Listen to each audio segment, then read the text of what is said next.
الشیطان الرجیم بسم اللہ الرحمن الرحیم۔ سورۃ العادیات۔ حضرت عبداللہ ابن عباس رضی اللہ تعالیٰ عنہ آپ کے قول کے مطابق یہ سورت مکی ہے، اور حضرت عبداللہ ابن مسعود رضی اللہ تعالیٰ عنہ کے قول کے مطابق یہ سورت مدنی ہے۔ اس سورت میں 1 رکوع 11 آیتیں ہیں۔ عادیات نام رکھنے کی کیا وجہ ہے؟ مجاہدین کے ان گھوڑوں کو عادیات کہتے ہیں جنہیں وہ دشمن کا پیچھا کرنے کے لیے تیزی سے دوڑاتے ہیں، یعنی ایسے گھوڑے کہ مجاہدین جن کو دشمن کا پیچھا کرنے کے لیے تیزی سے دوڑاتے ہیں، ان گھوڑوں کو عادیات کہا جاتا ہے۔ تو اس سورت کی پہلی آیت میں اللہ تعالیٰ نے ان گھوڑوں کی قسم ارشاد فرمائی، اسی مناسبت سے اس سورت کا نام سورہ عادیات رکھا گیا۔ اس سورت کی ابتدا میں اللہ تعالیٰ نے مجاہدین کے گھوڑوں کی قسم کھا کر ارشاد فرمایا کہ انسان اپنے رب کی نعمتوں کی ناشکری اور انکار کرتا ہے، اور وہ اپنے اس عمل پر خود بھی گواہ ہے۔ اس سورت کے آخر میں مال کی محبت میں مضبوط اور اللہ کی نعمتوں کا شکر ادا کرنے میں کمزور انسان کی مذمت بیان کی گئی، اور وہ اعمال کرنے کی ترغیب دی گئی کہ جو قیامت کے دن اللہ کی بارگاہ میں حساب دیتے وقت کام آئیں گے۔ بسم اللہ الرحمن الرحیم۔ اللہ کے نام سے شروع جو نہایت مہربان رحمت والا ہے۔ والعادیات ضبحا فالموریات قدحا۔ ان گھوڑوں کی قسم جو ہانپتے ہوئے دوڑتے ہیں، پھر سم مار کر پتھروں سے چنگاریاں نکالتے ہیں، نکالنے والوں کی۔ تو اس آیت میں جن گھوڑوں کی قسم ارشاد فرمائی ان سے مراد غازیوں کے گھوڑے ہیں کہ جو جہاد کے وقت جہاد میں دوڑتے ہیں تو ان کے سینوں سے آواز نکلتی ہے، تو اس آواز کا بھی ذکر قرآن میں بیان فرمایا، ان کے دوڑنے کا ذکر بھی قرآن میں اللہ تعالیٰ نے بیان فرمایا۔ حکیم الامت مفتی احمد یارقا نعیمی رحمۃ اللہ تعالیٰ علیہ آپ بہت ہی پیارے انداز میں اس کے نکات بیان فرماتے ہیں کہ اللہ تعالیٰ نے جو گھوڑوں کی قسم ارشاد فرمائی اس کی وجہ کیا ہے۔ پہلی بات آپ نے ارشاد فرمائی کہ غازیوں کی شان بہت اعلیٰ ہے، جو جہاد کے لیے لڑتے ہیں، جہاد کے لیے میدان جہاد میں پہنچ کر دشمن کے ساتھ مقابلہ کرتے ہیں، ان کی شان بہت اعلیٰ ہے۔ اللہ تعالیٰ نے ان کے گھوڑوں کی قسم ارشاد فرمائی ہے۔ کیوں؟ گھوڑوں کو نسبت ہوئی مجاہدین سے، ان غازیوں سے نسبت ہوئی۔ مجاہد گھوڑے تو اور بھی بہت ہیں، لیکن ان گھوڑوں کی خاص طور پر قسم فقط اس لیے ارشاد فرمائی کہ یہ گھوڑے عام گھوڑے نہیں ہیں، ان کے اوپر بیٹھ کر سواری کرنے والا وہ بندہ عام نہیں ہے، کیونکہ وہ اسلام کا جھنڈا بلند کرنے کے لیے دشمن کا مقابلہ کر رہا ہے۔ اس غازی کے بیٹھنے کی وجہ سے اللہ تعالیٰ نے گھوڑے کی قسم ارشاد فرمائی۔ جب غازی کے گھوڑے نے اپنی پشت پر غازی کو سوار کیا تو اس گھوڑے کی شان اونچی ہو گئی۔ تو جب حضرت ابوبکر صدیق رضی اللہ تعالیٰ عنہ نے ہجرت کی رات سید المرسلین کو اپنے کندھے پر سوار کیا تو اندازہ کریں حضرت ابوبکر صدیق کی شان کتنی بلند ہو گئی۔ پھر حضرت علی المرتضیٰ رضی اللہ تعالیٰ عنہ نے حضور پرنور صلی اللہ علیہ وسلم کو صحابہ کے مقام پر اپنی گود میں سلایا، اور حضور صلی اللہ علیہ وسلم کو نیند آ گئی تو فرمایا حضرت علی کی شان کتنی بلند ہو گئی کہ جن کی گود میں امام الانبیاء کو نیند آ گئی۔ اور پھر فرمایا کہ ام المومنین حضرت عائشہ صدیقہ رضی اللہ تعالیٰ عنہ نے حضور اکرم صلی اللہ علیہ وسلم کے وصال کے وقت آپ صلی اللہ علیہ وسلم کا سر مبارک اپنے سینے پر لیا، بلکہ وہ آمنہ خاتون اور وہ حلیمہ دائی جنہوں نے حضور اکرم صلی اللہ علیہ وسلم کو اپنی گود میں کھلایا، تو فرمایا بتائیے پھر ان کی شان کتنی بلند ہوگی۔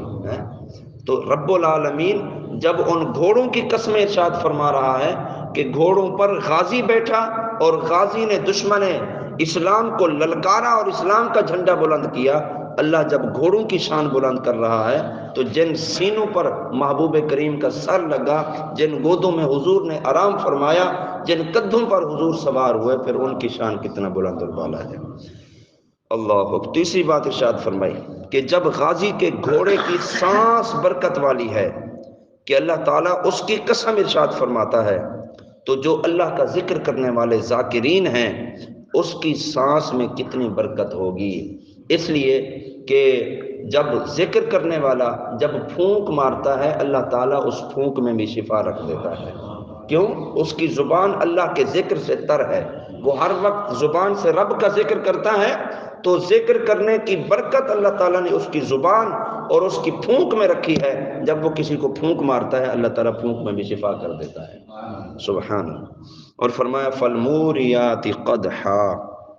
حضرت عبداللہ بن عباس رضی اللہ تعالیٰ عنہ فرماتے ہیں اس سے مراد وہ گھوڑے ہیں کہ جو پتھریلی زمین پر چلتے ہیں تو ان کے سموں کی رگڑ سے آگ کی چنگاریاں نکلتی ہیں۔ پتھریلی زمین پر جب چلتے ہیں، دوڑتے ہیں، تو سم جہاں پڑتا ہے وہاں چنگاریاں نکلتی ہیں، تو اللہ تعالیٰ نے ان چنگاریوں کو بھی قسم ارشاد فرمائی قرآن پاک۔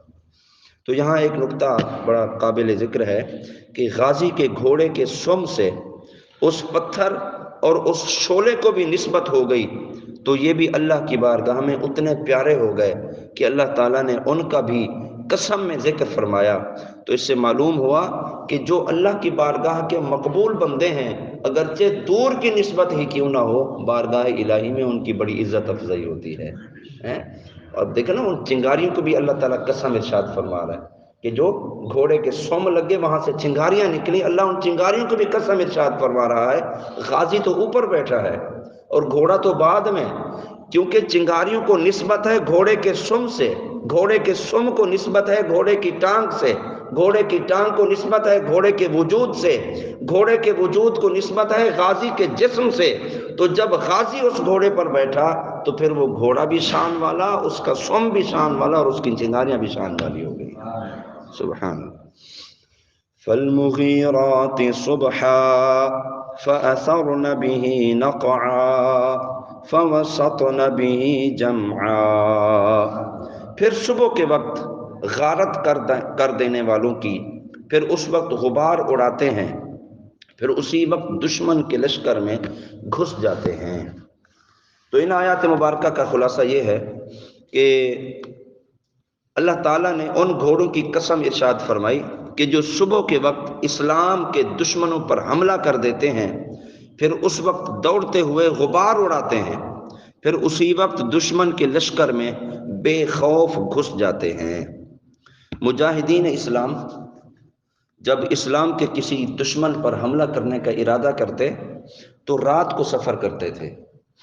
گھوڑوں کا لشکر رات کو سفر کرتا تھا اور صبح کے وقت وہ وہاں دشمن کے اس علاقے میں، اس نرغے میں جا کر حملہ کر دیا کرتے تھے۔ اس کا فائدہ یہ ہوتا تھا کہ رات کے اندھیرے میں جب لشکر چلتا ہے تو وہ کسی کو نظر نہیں آتا، کیونکہ وہ جاسوس، وہ خفیہ لوگ کہ جو اس معاملے کی جاسوسی کرتے رہتے تھے کہ دیکھے کوئی حملہ آور نہ آ رہا ہو یا جو لشکر نہ آ رہا ہو، تو ان کی نظروں سے رات کے اندھیرے میں غائب، دکھائی نہیں دیتا۔ اور جس وقت وہ حملہ کرتے ہیں، صبح کے وقت جا کر جب وہ حملہ کرتے ہیں تو اس وقت لوگ غافل ہوتے ہیں اور جنگ کی تیاری میں نہیں ہوتے، تو اس لیے جب اسلام کا لشکر وہاں پہنچتا ان پر حملہ کر جاتا اور اللہ تعالیٰ انہیں فتح و نصرت عطا فرماتا۔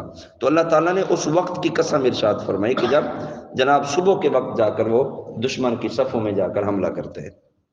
تو تین باتیں ان آیات مبارکہ سے پتہ چلی۔ ایک تو یہ کہ صبح کے وقت عموماً جہاد بابرکت ہے، بلکہ اس وقت کیا جانے والا ہر دینی اور دنیاوی کام برکت والا ہے، کہ صبح کے وقت جو سویرے سویرے کام کیا جائے وہ کام بڑی برکت والا ہوتا ہے۔